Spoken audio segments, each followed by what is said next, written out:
तो our channel medical field guidance. तो इस वीडियो में हम डिस्कस करेंगे AIIMS BSc honours nursing and paramedical के बारे में 2023 सेशन। ठीक है, फॉर्म्स आ गए हैं, सबको पता है। कुछ बच्चे हैं जिनको ये नहीं पता कि कैसे हम फॉर्म फिल कर सकते हैं, तो वो यहाँ पे हम डिस्कस करेंगे। जो भी आपके फॉर्म से रिलेटेड डाउट होंगे मैं कोशिश करूँगी कि वो सारे आपके क्लियर हो जाएं। ठीक है, सो देखो, जो बच्चे नए हैं उनको मैं बता दूँ कि आप लोगों को गूगल पे सर्च कर सकते हो AIIMSexams.ac.in। यहाँ मैंने सर्च किया हुआ है। यहाँ पे देखो फर्स्ट पे ही आपका ये साइट आई हुई है ना, तो हम फर्स्ट वाले पे ही क्लिक कर देंगे। कई बार सेकंड नंबर पे भी शो हो जाती है।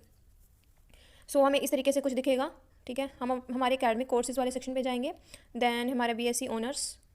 उसके बाद देखो यहाँ पे आपको कोई मतलब ऐसा नोटिफिकेशन नहीं दिखाया गया है ना, तो हम बैक जाएंगे।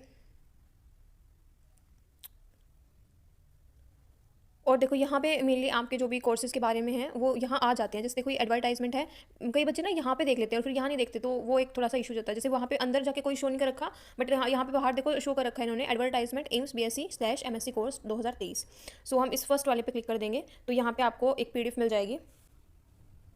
तो देखो यहाँ पे हमारा नोटिस ओपन हो गया है। इस नोटिस में क्या दिखाया गया है, बेसिकली हमारा एडमिशन का नोटिस है। पहली लाइन से हम बिल्कुल पढ़ना शुरू करेंगे। Admission notice for BSc honours nursing, BSc nursing post basic, BSc paramedical courses and MSc nursing, MSc courses and M biotech for sessional. जो आपका सेशन है अगस्त 2023 के लिए, वो आ गए हैं। ठीक है, जितने भी अदर एम्स, देखो सारे एम्स के लिए एक ही फॉर्म फिल करना है। सारे एम्स के लिए अगर अलग अलग एम्स है उसके लिए अलग अलग फॉर्म नहीं होगा, एक ही फॉर्म है। ठीक है, सो यहाँ पे यूजी कोर्सेज के बारे में हम बात करेंगे। पैरामेडिकल और हमारा BSc nursing course UG course में आता है, तो हम फर्स्ट सिर्फ हमारा यूजी कोर्स देखेंगे, अंडर ग्रेजुएट कोर्स। ठीक है, तो यहाँ पे देखो basic registration for BSc honours nursing and BSc post basic and आपका पैरामेडिकल, ये हमारा स्टार्ट हो रहा है 15 फरवरी से और कब तक रहेगा, 16 मार्च तक रहेगा। ठीक है, बेसिक रजिस्ट्रेशन की डेट है, 1 महीना है, बहुत आराम से आप चीज़ें कर सकते हो।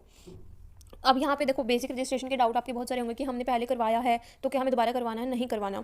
जिसने पहले सिर्फ बेसिक रजिस्ट्रेशन करवाया था और फाइनल नहीं करवाया, उन्हें भी नहीं करवाना है। जिन्होंने बेसिक करवाया था बस पेपर नहीं दिया तो भी नहीं करवाना। ठीक है, पेपर दिया हो तो भी नहीं करवाना। मतलब जिसका बेसिक रजिस्ट्रेशन हो रखा है ना किसी भी वे में, तो उनको नहीं कराना है। ठीक है, दूसरा इंपॉर्टेंट डाउट जो यहाँ पे पूछा जाता है वो ये है कि जैसे बेसिक रजिस्ट्रेशन में कई बच्चे होते हैं उनके फोटो के नीचे डेट ऑफ बर्थ वाला फोटो अपलोड कर देते हैं वो, तो क्या हमें चेंज करवाने की जरूरत है? नहीं, कोई आपका रिजेक्शन का इशू यहाँ पे नहीं आता है, तो कोई आपका दिक्कत नहीं आएगी, आपका वही पुराना फोटो चल जाएगा। ठीक है, रजिस्ट्रेशन के टाइम पे आपका जो भी डॉक्यूमेंट है कास्ट से रिलेटेड वो अपलोड नहीं होता है, वो आपका फाइनल में भी नहीं होता, इवन वो आपका काउंसलिंग टाइम पे आपको रिक्वायर्ड होता है। ठीक है, बट आपको फिल करना होता है कि आप किस कैटेगरी से बिलोंग करते हो। अगर मान लो अगर आपने स्टार्टिंग में बेसिक रजिस्ट्रेशन में EWS डाला है और अगर आप जनरल डाला है और EWS से बिलोंग करते हो, तो फिर आप बाद में उसको जनरल से EWS नहीं करवा सकते हो। ठीक है, तो वो केयरफुली आपको फिल करना है।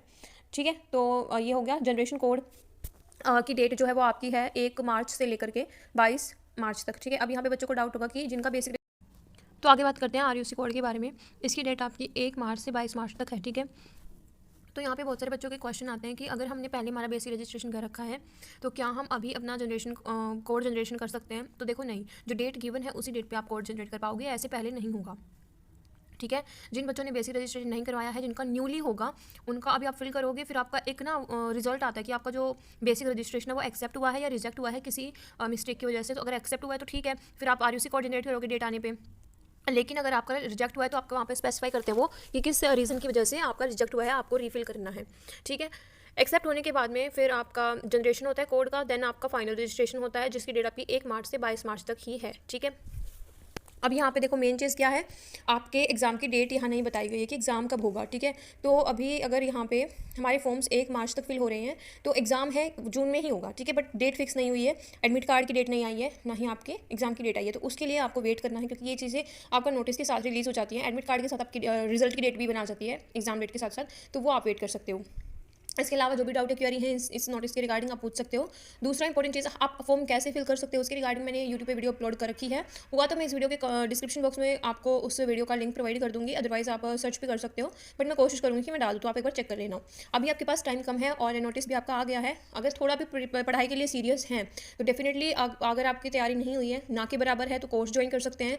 कोर्स में आपको हैंड नोट्स तक अवेलेबल होंगे, शॉर्ट नोट्स तक प्रोवाइड किए जा रहे हैं, माइंड मैप मिल रहे हैं, और एक स्पेसिफाई है कि एक चैप्टर के आपको बस 80 क्वेश्चन मिल रहे हैं और चैप्टर वाइज टेस्ट मिल रहे हैं। इससे बेहतर प्रिपरेशन आपको नहीं मिलेगी और टाइम कम है, उसके अकॉर्डिंग आपको प्रिपरेशन करनी है। ऐसा नहीं है कि आज आपने अपने मन में सोचा कि नहीं मैं सेल्फ स्टडी करूंगा, 4 दिन बाद आप सोचे नहीं मुझे कोर्स ज्वाइन करना चाहिए, वो चीज़ नहीं करनी, क्योंकि 4 दिन आपके लिए बहुत ज़रूरी है, उसमें आप पूरी इनऑर्गेनिक केमिस्ट्री को रिवाइज कर सकते हो। ठीक है। उन बच्चों के लिए जिन बच्चों की तैयारी बिल्कुल नहीं है और उनको थोड़ा है कि हाँ हमें हैंड नोट्स भी एक जगह से मिल जाएंगे, क्वेश्चन भी मिल जाएंगे एंड हमारी लेक्चर्स वगैरह भी वहीं से हो जाएंगे। बट जो बच्चे हैं जिनकी तैयारी सही चल रही है, उनके नोट्स उनके पास में है, क्वेश्चन बैंकिंग की अच्छी प्रैक्टिस हो रही है, तो डेफिनेटली आपको टेस्ट पे फोकस करना है। टेस्ट ज्वाइन करो एम्स बीएस नर्सिंग के पैटर्न के ऊपर बेस्ड, ठीक है। आप नीट के क्वेश्चन सोल्व कर रहे हो, इट्स गुड। नीट के टेस्ट दे रहे हो, इट्स ऑल्सो गुड। बट एक अपने एग्जाम के पेपर पैटर्न के ऊपर अगर आप पेपर दोगे, टेस्ट दोगे, तो आपके लिए उससे बेहतर चीज़ कुछ नहीं हो सकती। It is the correct time to join the test series, ठीक है। टेस्ट सीरीज ज्वाइन करो, जहाँ से भी आपको अवेलेबल हो रही है आप टेस्ट सीरीज जरूर ज्वाइन करो। टेस्ट में आपकी नेगेटिव मार्किंग एम्स वाली होनी चाहिए, क्वेश्चन का लेवल एम्स का होना चाहिए, नंबर ऑफ क्वेश्चंस ट्राई करो कि एम्स जितने हो, ठीक है। ये चीज़ें बहुत ज़रूरी हैं। टेस्ट से ही आपको एनालिसिस मिलेगा कि आपने कितना पढ़ा है और आप कितने कैपेबल हो कि आप एग्जाम में अच्छा स्कोर ला पाओगे। आप लोगों को खुद पता है कि कट ऑफ कितनी हाई जा रही है और लास्ट ईयर कितना क्या सीन रहा था, ठीक है। तो प्लीज़ टाइम वेस्ट मत करो। नेक्स्ट वीडियो हम लेके आएंगे कि 4 महीने में आप कैसे तैयारी कर सकते हैं, उस वीडियो का वेट करिएगा और उसको इंप्लीमेंट करिएगा अपने ऊपर, ठीक है। तब तक जो भी बच्चे हैं आप अपना जो भी प्लान है, जो भी आपके मन में आइडियाज़ हैं, आप वो शेयर कर सकते हो। मैं उस वीडियो में वो डालने की कोशिश करूँगी। कोर्स से रिलेटेड या टेस्ट सीरीज से रिलेटेड जो भी क्वेरी है या डाउट है वो आप मुझे कमेंट सेक्शन में पूछ सकते हो, या फिर आप देखो कमेंट सेक्शन में कई बार होता है रिप्लाई होता है या नहीं होता, तो आप मुझे डायरेक्ट कॉल करके पूछ सकते हो या फिर व्हाट्सएप पे पूछ सकते हो, ठीक है। और अदर डाउट है तो वो आप कमेंट सेक्शन में पूछ लीजिएगा, डेफिनेटली मैं आपको रिप्लाई करूँगी। Thank you for watching this video. Finally application form आ गए हैं, पढ़ाई शुरू कर दो, ठीक है। अब की बार लाना है। हम देखो बीएससी नर्सिंग ऐसे तो हम कई और गवर्नमेंट कॉलेज से भी कर सकते हैं। एम्स से करने का आपको ना हमेशा के लिए चीज़ रहेगी कि आप एम्स से पढ़े हो, वो चीज़ माइंड में स्टक करती है। तो उस चीज़ को मेंटेन रखना और अच्छे से पढ़ाई करो ताकि आप सेलेक्ट हो। यहाँ पे इसी वीडियो के कमेंट सेक्शन में मुझे आफ्टर 4 to 5 मंथ और 6 मंथ मुझे ये चाहिए कि काउंसलिंग के बाद ही मुझे ये वाला कॉलेज अलॉट हुआ है। जब पेपर के बाद बच्चे मुझे मैसेज करते हैं ना कि दी हाँ मुझे ये वाला कॉलेज मिला, मुझे एम्स कल्याणी मिला है, मुझे तो वो बहुत मुझे अच्छा फील कराते हैं। तो उनको तो अच्छा फील होगा ही, बट उनसे डबल ट्रिपल मुझे अच्छा लगता है, क्योंकि मेरे पास एक बच्चे का मैसेज नहीं आता, मुझे पास 100 से 150 बच्चों के मैसेज आते हैं कि इतने बच्चों को कोई गोरखपुर मिल रहा है, किसको जोधपुर मिल रहा है। तो वो एक फीलिंग ही अलग होती है ना। तो डेफिनेटली वो चीज़ आपको भी करनी है। सो वो चीज़ डेफिनेटली अपने माइंड में फिक्स करके रखो कि आपको भी अपने डीडी सिर्फ काउंसलिंग के लिए ही नहीं, आपको अपने डीडी अपने कॉलेज फीस के लिए भी करवानी है, ठीक है। So thank you for watching this video. कोई भी क्वेरी है तो आप पूछ सकते हो, ठीक है।